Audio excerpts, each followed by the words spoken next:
Freelance Pakistan team की जानब से आलमी गांव के बासियों को बिलखसूस graphic designers, web interactive designers, UI UX designers और मोशन ग्राफिक डिज़ाइनर्स को वेलकम, खुश आमदीद और अस्सलामु अलैकुम। All illustrator tools explained in Urdu के नाम से जो हमने नई सीरीज शुरू की है, उसमें आज हम बात करेंगे इलस्ट्रेटर के टूल बार में मौजूद लाइन सेगमेंट टूल के हवाले से।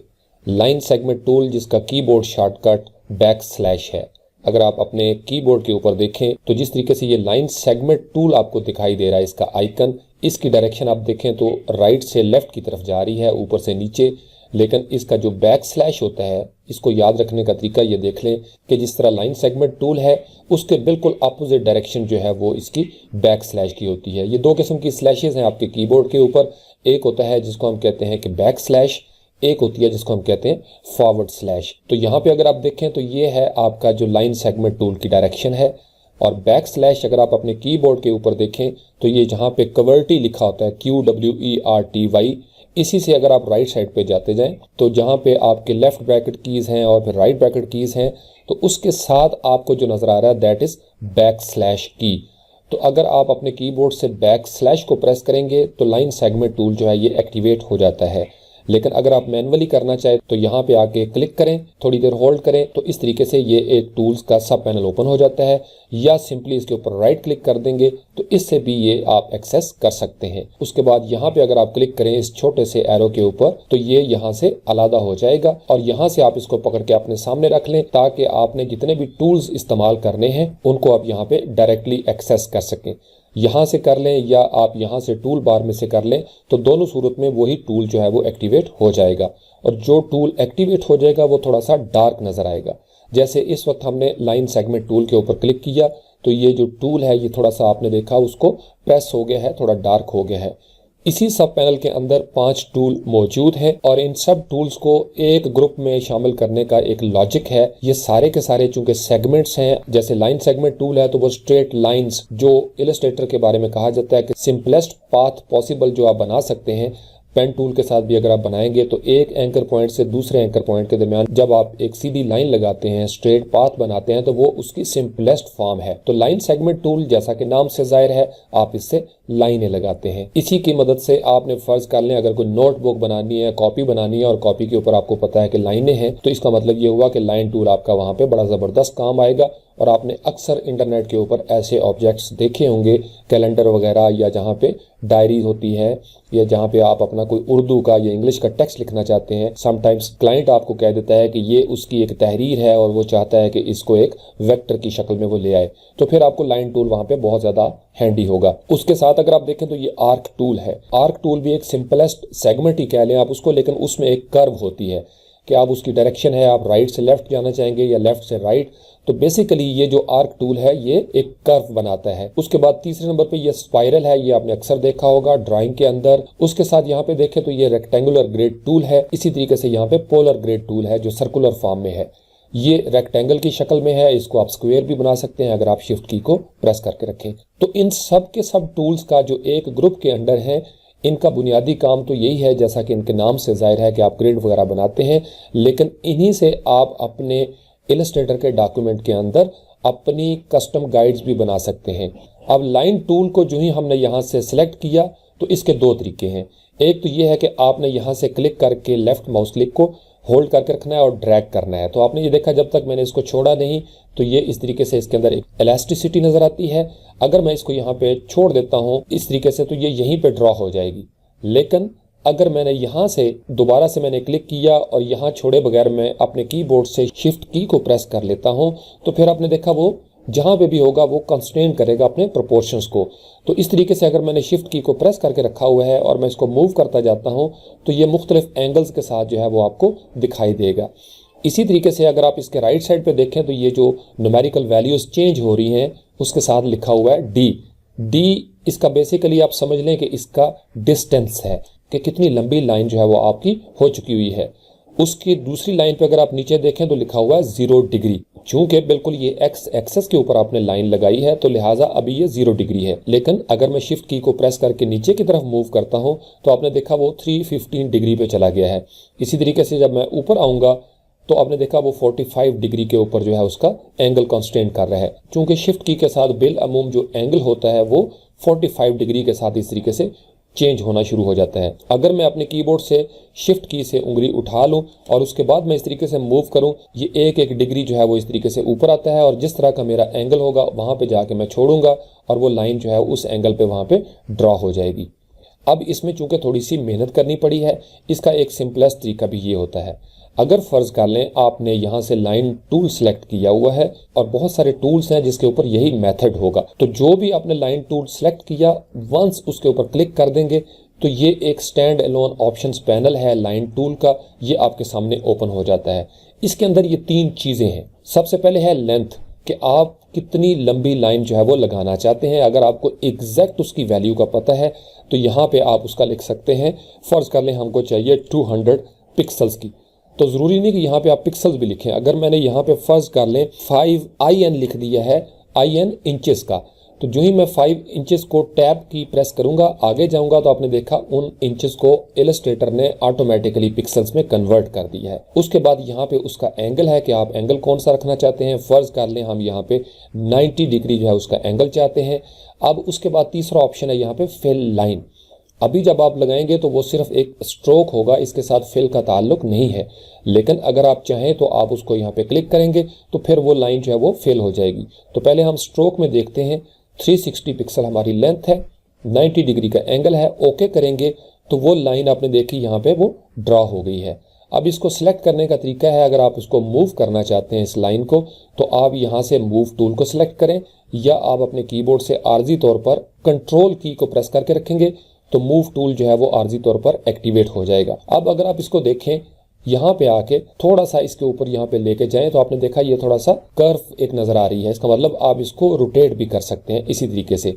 शिफ्ट की प्रेस करेंगे तो 45 के एंगल के साथ वो रोटेट होना शुरू हो जाएगी। तो एक तो ये तरीकाकार हो गया। अब यहाँ पे अगर आप देखें तो ये यहाँ पे भी और यहाँ पे भी फिल और स्ट्रोक जो है ये इस वक्त नन है।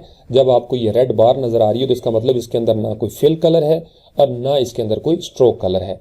तो यहाँ से अगर हम स्ट्रोक कलर को क्लिक करें और कोई भी मैं स्ट्रोक लगा देता हूँ, लेट्स से कि यहाँ पे, तो अब ये जो कलर है ये यहाँ पे इसका स्ट्रोक का कलर फिल हो गया है। उसके बाद यहाँ पे स्ट्रोक पैनल से यहाँ से मैं इसकी विड्थ जो है वो इंक्रीज कर लेता हूँ तो ये थोड़ी सी इसकी चौड़ाई में इजाफा हो जाएगा। नेक्स्ट जो है वो इसके साथ ये प्रोफाइल होती है कि आपने लाइन का स्टाइल कौन सा रखना है। ये मुख्तलिफ टूल्स के साथ ये प्रोफाइल्स आप अप्लाई कर सकते हैं। पेन टूल पे भी हो सकते हैं, इसी तरीके से ब्रश के स्ट्रोक जब आप लगाएंगे तो उसमें भी ये प्रोफाइल आप बना सकते हैं। इसी तरीके से आप अपनी कस्टम प्रोफाइल बना के भी उनको सेव कर सकते हैं। तो ये विड्थ प्रोफाइल 1 जो बाय डिफॉल्ट है, इस पर मैं जब क्लिक करूंगा तो आपने देखा बिल्कुल उसी शेप में अगर हम इसको कंट्रोल क्लिक करेंगे बाहर तो आप ये देखेंगे अब ये डीसेलेक्ट हो गई है। तो यहाँ पे वही प्रोफाइल जो है वो आपको नजर आना शुरू हो जाएगी। अगेन कंट्रोल क्लिक करूंगा तो ये सिलेक्ट हो जाएगी। उसके बाद अगर हम दूसरी प्रोफाइल को चेक करना चाहें तो उससे भी हम ये देख सकते हैं कि क्या इफेक्ट होता है। तो इस तरीके से ये इसका डिजाइन बन जाएगा और ये सब वेक्टर्स हैं। उसके बाद तीसरी प्रोफाइल जो है उसका इस तरीके से बिहेवियर होगा। अलग ये कि आप डिफरेंट प्रोफाइल्स जो है उनको ट्राई कर सकते हैं। समटाइम्स आपने आंखों के ऊपर जो आईब्रोज हैं वो बनानी है, आपने बाल बनाने हैं, तो ये जो ब्रश के स्ट्रोक आप लगा लेते हैं छोटे छोटे और उसके बाद आप उनको सेलेक्ट करके एक मखसूस प्रोफाइल जो है उसके साथ उसकी सेटिंग कर लेते हैं। उसके बाद नेक्स्ट जो है ये ब्रश के हवाले से होता है कि आपने यहाँ पे जो टिप बनाई हुई है उसको कौन सा डिज़ाइन देना चाहते हैं। तो यहाँ पे डिफरेंट उसके आगे लाइब्रेरीज हैं। आप इसको एरो बनाना चाहते हैं, आप आर्टिस्टिक जो है वो कोई इफेक्ट देना चाहते हैं कैलीग्राफी के हवाले से, या पेंट ब्रश या स्क्रॉल पेन। फर्ज कर लें हमने आर्टिस्टिक पेंट ब्रश को यहाँ से क्लिक किया तो आपने देखा ये एक अलग से पैनल जो है ये ओपन हो जाता है हमारे सामने। अब अगर हम इसमें से इस लाइन टूल को कोई भी डिज़ाइन देना चाहते हैं, फर्ज करें मैंने इसके ऊपर क्लिक किया तो आपने देखा वो उस तरीके से डिज़ाइन हो गया है।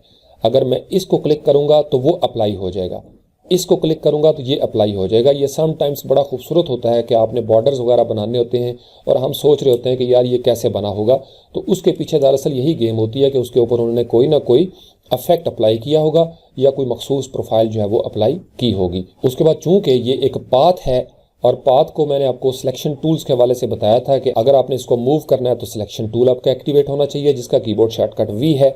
अगर आप इसके एंकर्स को चेंज करना चाहते हैं तो आप अपने कीबोर्ड से A प्रेस करेंगे, या टूल बार में से डायरेक्ट सिलेक्शन टूल जो है ये सिलेक्ट करेंगे और उसके बाद ये वाला जो एक एंकर है इसको आप सिलेक्ट कर सकते हैं या आप दोनों एंकर्स को भी सिलेक्ट कर सकते हैं।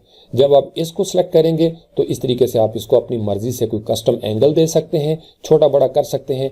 इसी तरीके से अगर फर्ज कर लें आपने पेन टूल के साथ इसके ऊपर कोई और एंकर लगाना है तो इस बात को आप सिलेक्ट करेंगे और इस बात को सिलेक्ट करने के बाद P फॉर पेन टूल आपने जब लिया तो अब इस बात के ऊपर आप कोई अपनी मर्जी से नया एंकर भी लगा सकते हैं। अगेन आपने A प्रेस किया जो कि डायरेक्ट सिलेक्शन टूल है, इस एंकर को सिलेक्ट किया और यहाँ से सिलेक्ट करने के बाद इस तरीके से अगर आप देखेंगे तो सारे के सारे इफेक्ट जो लाइन सेगमेंट टूल पे आपने अप्लाई किए थे वो यहाँ पे भी रहेंगे, लेकिन पेन टूल के साथ आपने एक नई शेप बना दी। इसी तरीके से अगर आप कर्वेचर पेन टूल जिसका keyboard shortcut shift plus tilde है उसको आप सिलेक्ट करेंगे तो आप ये देखेंगे कि वो उसी एंकर से दोबारा से शुरू हो जाएगा। अब आप इसको यहाँ पे क्लिक करें और आप इसकी अपनी मर्जी से कोई भी डिफरेंट शेप्स हैं वो बनाना शुरू कर देंगे और वो जो इफेक्ट आपने अप्लाई किया था ब्रश का वो उसी तरीके से मौजूद रहेगा। तो आपको आइडिया हो गया होगा कि किस कदर खूबसूरत अंदाज में ये तमाम टूल्स जो हैं वो एक दूसरे के साथ मिलकर काम करते हैं। आप जबरदस्त अंदाज में कोई ब्रश प्रीसेट यहाँ से सिलेक्ट करें कोई किसी किस्म का और उसके बाद एक टूल को आपने सिलेक्ट किया, एक टूल से आपने कोई ऑब्जेक्ट बनाया, उसी के अंदर आप एनहेंसमेंट करते जाएं डिफरेंट टूल्स के साथ। कभी आप उसके एंकर्स के साथ खेलें, कभी आप ब्रश टूल ले लें, कभी आप पेन टूल ले लें। चूंकि ये सारी की सारी वेक्टर बेस्ड गेम है इसके अंदर एंकर्स होंगे तो जहां जहां एंकर होगा वहां से आप एंकर्स को ऐड कर सकते हैं, वहां से आप एंकर को डिलीट कर सकते हैं। लाइन सेगमेंट टूल हमने फोटोशॉप में भी डिस्कस किया था। अगर आप फोटोशॉप में आते हैं तो यहाँ पे ये जो लाइन सेगमेंट टूल था ये मौजूद है शेप टूल के अंदर, जहां पे लिखा हुआ है रेक्टेंगल टूल। इसके बारे में हमने all Photoshop tools explained in Urdu के नाम से जब सीरीज शुरू की थी तो उसके अंदर एक इसका अलग से ट्यूटोरियल मौजूद है। तो जो ही आप इसके ऊपर क्लिक करते हैं, होल्ड करते हैं, तो आपने देखा यहाँ पे नीचे लिखा हुआ है लाइन टूल। इसका कीबोर्ड शॉर्टकट था U। यहाँ पे जब हम इसको क्लिक करते थे तो इसकी अपनी एक ऑप्शन बार जो है वो हमारे सामने ओपन हो जाती है। यहाँ पे भी इसका पर्पस जो है वो इसी तरीके से है। आपने एक दफ़ा क्लिक किया, ड्रैग किया और इस तरीके से आप इसको मूव कर सकते हैं। शिफ्ट की को प्रेस करके रखेंगे तो ये कंस्ट्रेंट करेगा एंगल्स को। अगर आप इसके राइट साइड पे देखें तो L लिखा हुआ है, इलस्ट्रेटर में आपको D लिखा हुआ नजर आता है, D for distance, L for length. Length का मतलब यह है कि लंबाई इसकी क्या है, और ऊपर आपको एंगल नजर आ रहा है, एंगल का आइकन बना हुआ। तो यहाँ पे एक्स एक्सेस पे ये 0 एंगल है। इसी तरीके से जब आप नीचे जाएंगे तो इस तरीके से आपको दिखाई देगा। और बाकी इसकी विड्थ है, जो ही आपने इसको यहाँ से छोड़ा तो इस लाइन का जो वेट है अगर आप ऑप्शन बार में देखें तो यहाँ पे लिखा हुआ है 2 पिक्सल्स। अगर मैं इस 2 पिक्सल की जगह पे फर्ज कर लें 12 पिक्सल कर देता हूँ, अपने कीबोर्ड से एंटर की प्रेस करता हूँ और अब जब मैं लाइन को ड्रॉ करूंगा तो आपने देखा उसकी जो विड्थ है, उसका जो वेट है वो अब इंक्रीज हो गया हुआ है। यानी पहले जो था वो 2 पिक्सल्स की लाइन थी और अब जो मैंने बनाई है वो हो गई है 12 पिक्सल्स। तो इस तरीके से फोटोशॉप के अंदर भी आप लाइन टूल को इस्तेमाल कर सकते हैं। इलस्ट्रेटर में और फोटोशॉप में इसके नाम का फर्क है। यहाँ पे फोटोशॉप में ये है लाइन टूल, लेकिन इलस्ट्रेटर के ऊपर जब आप हवर करते हैं इस टूल बार के इस टूल के ऊपर तो वहां पे लिखा हुआ लाइन सेगमेंट टूल। सेगमेंट एक टेक्निकल नाम है, एक एंकर से दूसरे एंकर के दरमियान जो पाथ होगा उसको हम सेगमेंट कहेंगे।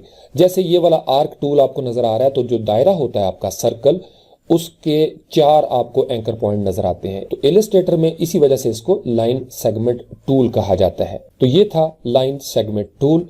बहुत ईजी टूल है, बहुत हैंडी टूल है, आपके बहुत काम आएगा। इसको जरूर सीखें और इसके साथ दूसरे टूल्स को इंटीग्रेट करके एक्सपेरिमेंट करेंगे तो आपके सामने बहुत सारे जबरदस्त दिलचस्प ऑब्जेक्ट्स हैं वो बनना शुरू हो जाएंगे।